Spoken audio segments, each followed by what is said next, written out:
How to fix Instagram couldn't load image. Tap to retry in DM problem. Hi everyone, I'm here to assist you today without any delay. Let's jump right in. First, open settings on your device. Here, scroll down and search for apps and notifications and click on apps and notifications. Then click on app info. Here, scroll down and search for Instagram. After you find Instagram, click on Instagram. Then, click on Storage and Cache.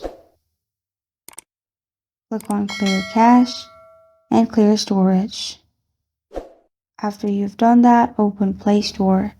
Search for Instagram, and if there is any update available, update Instagram. Sometimes not updating the app may cause some issue. And after you do that, your problem will be fixed. This is how to fix Instagram couldn't load image. Tap to retry in DM problem. Thank you for joining me today. If this video helps you out, please leave a like and subscribe for more. Got a question or want to suggest a topic? Comment below. Thank you for watching.